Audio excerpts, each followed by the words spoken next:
Ah ouais, c'est bon, c'est pas mal. On est là, quelqu'un? Attends, mais on cherche le périnée ou... vous avez vu le périnée? Nous, on l'avait perdu. Est-ce qu'au CrossFit, on perd son périnée ou on essaiera de le retrouver peut-être? Est-ce que les CrossFitters ont un périnée? Je crois. Tout le monde a un périnée. Homme, femme, enfant. On parle de ça tout de suite. Action! Think I'm going up. I might do too much. Think I'm going up. Think I'm going up. Think I'm going up. I might do too much. Salut à tous, bienvenue sur ma page YouTube. Aujourd'hui, je me retrouve avec Sabrina qui est connue sous le nom de Princesse Périnée avec ma petite couronne. Je suis kiné et ostéopathe spécialisée dans la rééducation du périnée. Je suis là pour vous expliquer comment on peut sauter, faire des zen-pas, du trampoline, du double under sans se pisser dessus. Du double under. Du double under. Ouais. À l'américaine, on dit double unders. Mais à la douzaine, on dit double under.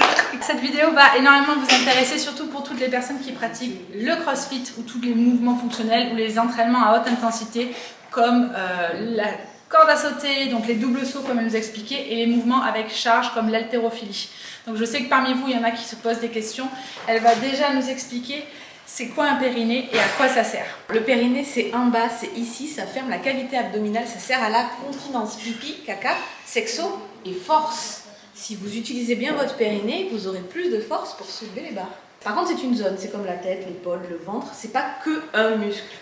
C'est seulement 20% de muscles et 80% de tissus mous. Donc il y a plusieurs muscles et il y a aussi tous les organes et les tissus mous et les fascias. Comme beaucoup de sportifs me l'ont souvent dit, comme surtout par rapport aux filles, il y en a beaucoup qui ont des problèmes notamment sur les impacts, donc comme la corde à sauter.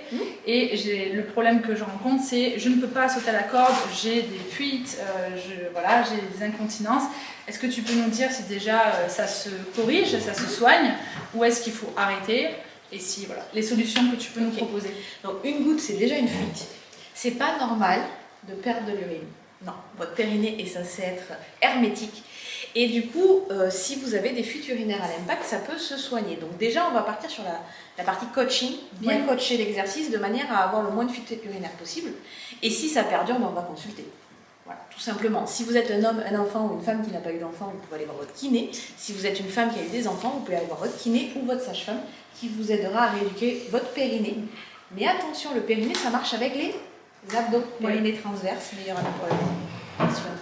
Best friend forever, mais j'ai quand même une question parce que je sais pertinemment que la plupart des sportifs n'iront pas forcément aller voir un gynéco ou un kiné. Est-ce qu'il faut absolument aller consulter ou est-ce qu'on peut ne pas aller consulter et s'auto-soigner? C'est toujours difficile, il y a toujours une marge. En fait, normalement, vous faites du crossfit pour être en bonne santé. Oui. Autant aller voir des professionnels de santé pour vous aider. Je sais pas. Oui. Voilà, donc non, il ne faut pas avoir de tabou avec ça. C'est notre métier d'examiner des vulves, d'examiner des périnées, de voir comment fonctionnent vos abdos. C'est notre métier, on n'a pas de tabou avec ça. On n'a pas de problème avec ça. Donc plutôt que de se traîner un truc pendant longtemps et qui au bout d'un moment pourrait ne plus se rééduquer, autant y aller tout de suite quoi. Donc pour rappel, au niveau de la corde à sauter, la plupart d'entre vous, donc c'est par exemple les sauts comme ça, que ce soit les sauts simples ou les DU et notamment la charge lourde, donc tout ce qui va être back squat. J'ai souvent ce souci chez les filles quand vous soulevez une charge, quand elles descendent en squat, ça m'est arrivé notamment sur un effort intense, en compétition, des qualifs ou un entraînement qui était difficile, tu charges, tu squattes et au moment de remonter, ton périnée n'est pas actif mais tu le sens pas. Donc déjà on commence par savoir contracter son périnée. Donc contracter son périnée de manière simple. De manière simple, vous retenez un gaz. Va leur dire. Vous mettez vos mains sur les fesses parce que les fesses elles ne doivent pas bouger et vous retenez un léger gaz et vous devez sentir le sphincter de l'anus qui remonte. Ça c'est la partie arrière du périnée. Le quoi? Le sphincter de l'anus. Et le releveur de l'anus. Oui, c'est pipi caca, je vous avais dit. Ok. Donc ça en priorité? Ça en priorité, mais pas que. En fait, on oublie trop souvent l'avant. Les urines, elles sont retenues par un sphincter aussi, le sphincter urétral. C'est totalement à l'avant. Là, si on met les mains juste ici, on a un os qui s'appelle le pubis. Le sphincter urétral, il est juste en arrière. Donc, il va falloir essayer de retenir les urines, voir ce que ça donne. Pour les filles, on peut parler de serrer l'entrée du vagin. Ok.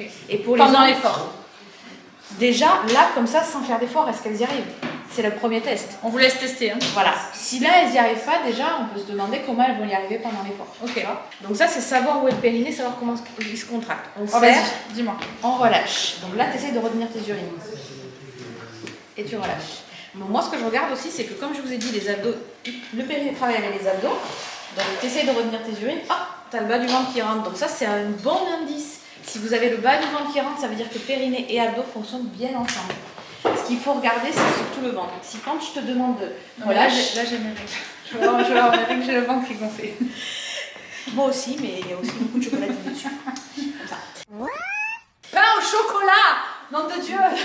Non, non. Tu vois, là, tu rentres bien tes abdos. Oui. Tu as beaucoup de gens qui travaillent en force et qui vont vouloir faire des abdos un peu à la Hulk.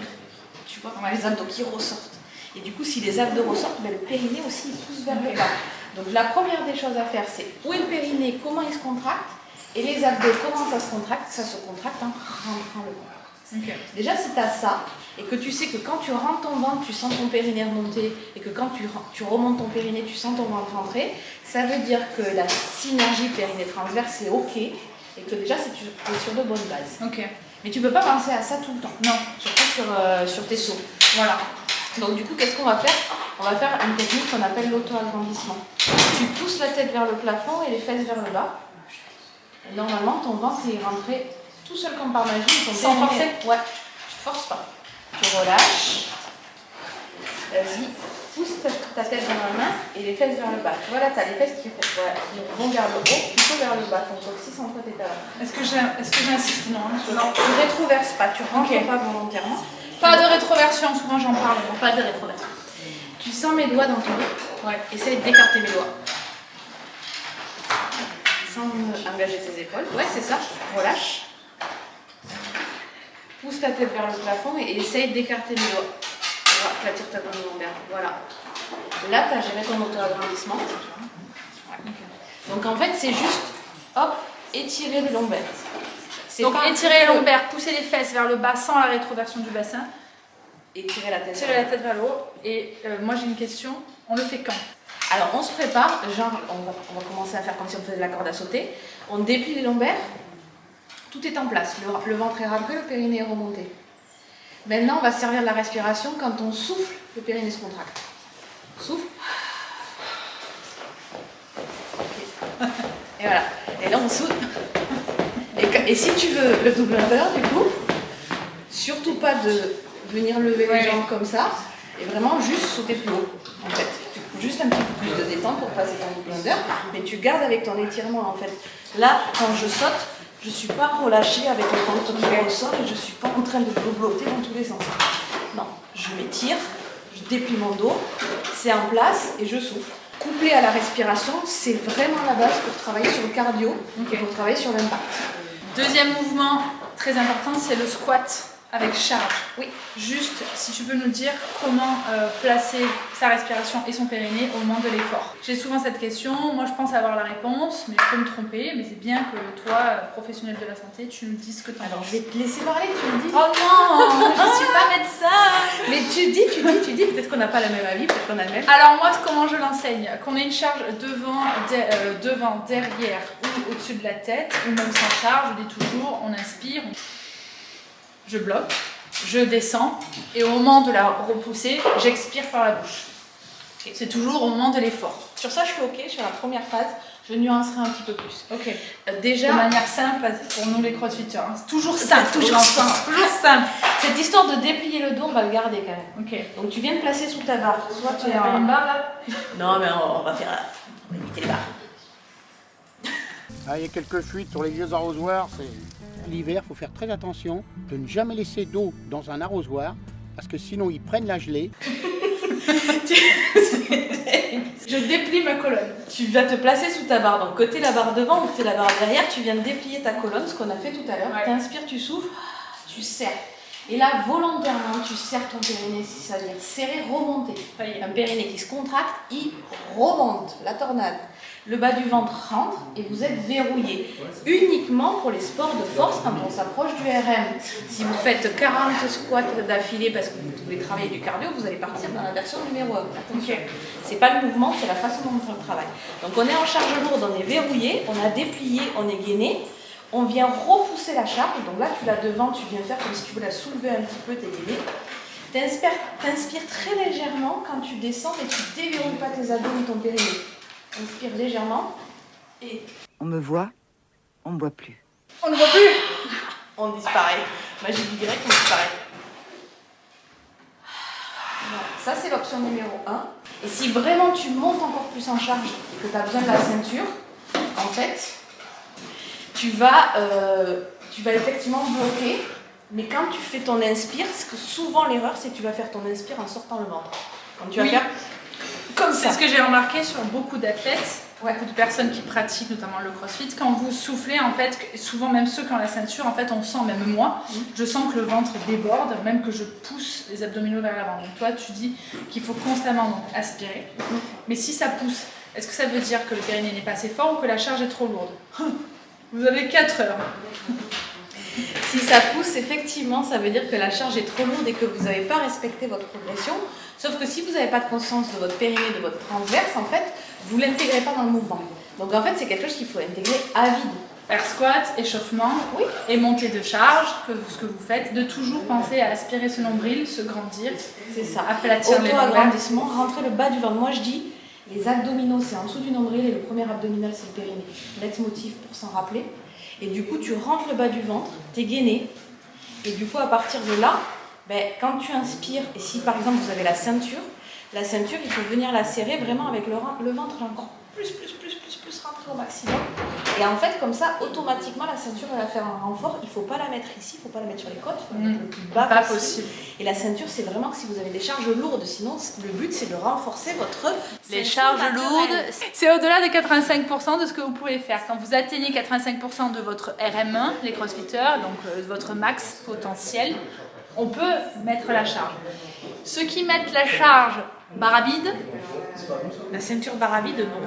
Je ne sais pas quoi vous dire. En fait, le transverse, ça fait tout le tour, je ne l'ai pas dit, mais du coup, c'est une ceinture naturelle. Donc, si vous voulez renforcer votre ceinture naturelle, vous ne mettez pas de ceinture. Je sais que cette question, elle revient souvent, des abdos à bannir. Par rapport... tous les abdos sont bons à prendre. Alors, ils sont pas on va pas bons rentrer en détail, juste par rapport au périnée. Bien évidemment, à partir du moment où vous engagez correctement votre périnée, votre transverse, qui a ce principe d'auto-agrandissement, tout peut être fait. Maintenant, pourquoi on le fait en fait? Ça dépend de ce qu'on cherche en fait, objectif, physiquement, à l'explosivité, à l'endurance. Souvent, les crossfitters, vous avez des grands droits assez développés. Je tournais souvent comme ça, c'est vrai. C'est ça. Et, on a du mal à... Et du coup, vous n'avez pas... Tu vois, la danseuse classique, à l'inverse, elle a un physique assez élancé, elle a le ventre plutôt rentré. Parce que la danseuse classique, elle va plutôt avoir un transverse fort et allongé. Et que vous allez plutôt avoir une sangle abdominale un peu plus forte et du coup réactive. Okay. Il faudrait arriver à basculer ça et que vous arriviez à engager tout le temps votre transverse. Et tout ça, ça se fait. Tu peux faire un holo en engageant correctement ton transverse. Et ça, c'est très dur. Moi qui suis gymnaste, le holo, j'ai du mal à aspirer le nombril et à plaquer ce périnée en fait. C'est ça. Donc du coup, je dis toujours de faire jambes fléchies. C'est ça. Pour commencer. Parce que les jambes sont lourdes et que ça tire dans le nombril. Après, c'est ce qu'on appelle le schéma corporel, le schéma moteur, la programmation neuromotrice. En fait, c'est que tu fais des choses tellement automatiquement depuis longtemps qu'en fait, il faut revenir en arrière, répéter très souvent. Ça veut dire quoi très souvent? Moi, quand je rééduque les gens, par exemple, je vais t'apprendre à souffler et te demander de rentrer ton ventre. Au début, si vraiment je sens que tu galères, je vais te demander un exercice simple et te demander de le faire toutes les heures. Ok. Eh ben allez, au boulot, toutes les heures. Non. La semaine d'après, tu vas revenir, si c'est acquis, je vais te dire, maintenant on passe à un exercice un petit peu plus compliqué. Allez, on se dit matin, midi et soir. Ok. Après, je vais te dire, dans tes entraînements, tu t'enlèves, tu fais tout barre à vide. Et tu te concentres, tu focuses sur le transverse, sur rentrer le ventre. Okay. Et tu vas, mais galérer comme pas permis, malgré mais je le sais, je suis en plein dedans. Et ta shape, tu vas arriver et tu vas dire, oh putain, mais bon, on va après, rentre pas. Mais c'est le cas puisque je sors de blessure et j'ai rééduqué mon périnée et bossé mon transverse. Et en fait, de les isoler en dehors de mes entraînements, ça me demandait déjà énormément de concentration et d'effort du coup. C'est ça. C'est très très dur. Pour moi, c'est beaucoup plus dur que de faire une traction ou un burpee. Tu vois, même où, soit d'accord. Ce que tu dis là, d'aspirer, de souffler, bouche ouverte, de grandir, d'aplatir les lombaires. Ça te met dans une difficulté, donc forcément, ça change un peu de temps. Mais c'est la clé, c'est-à-dire que là, vraiment, avec ce que j'ai dit, vous avez les clés pour éviter d'avoir des fuites urinaires. Si ça ne suffit pas, faut consulter. Ouais. Et juste pour terminer, donc l'exercice le plus simple possible à faire quand vous arrivez en salle de sport ou quand vous êtes chez vous, que vous voulez vous échauffer par exemple, juste debout, La respiration. la respiration, Une main en dessous du nombril, une main au-dessus du nombril. Tu inspires. Tu souffles, tu rentres d'abord la main en dessous du nombril. Inspire. Et souffle. Ouais, tu rentres ton nombril, tu viens lâcher tes côtes, mais tu gardes tes épaules dans le toit grandissement. Voilà. C'est un peu comme si c'était un piston qui poussait l'air. Comme si le périnée, c'était un piston qui poussait l'air chaque fois que tu souffles. moi je dis souvent fermeture éclair. On part du bas et on remonte. Le truc, c'est que quand c'est cardio, il ne faut pas que ça soit statique. Il faut vraiment que ça soit dynamique et la respiration fait partie de la vie, c'est normal. Donc du coup, chaque fois que tu souffles, tu penses à rentrer le bas du ventre avec le périnée qui remonte. Voilà. Comme les choses. Ok, cool. Pour information, Sabrina fait du crossfit. Oui. Voilà. Tu veux nous faire une démo? Non. Si. Non. Si. 3 squats. 3 squats, 3 burpees et la vidéo est terminée. On s'arrêtera là. Merci beaucoup Sabrina. Merci. Avec plaisir, je savais pas que j'allais me taper des squats et des burpees ce soir. Bougez pas, elle va vous faire ça de suite. Alors attention, Sabrina va me faire des vrais squats. Bordel. Une kiné qui fait des vrais squats. Applique-toi, hein. Bah oui, bien sûr. 3 burpees. Et que ça saute, hein. Oui. Option. Très bien. Tu peux même descendre un pied après l'autre si tu veux. Oui. Magnifique. Bien. Tu es soufflé? Non. Et voilà. Et merci au bordel, on ne voit pas.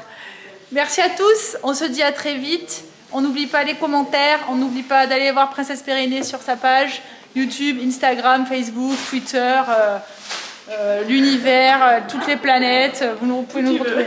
Vous avez vu, on a mis les lumières, hein, les gars. On essaie d'être bonasses. Allez, salut la compagnie.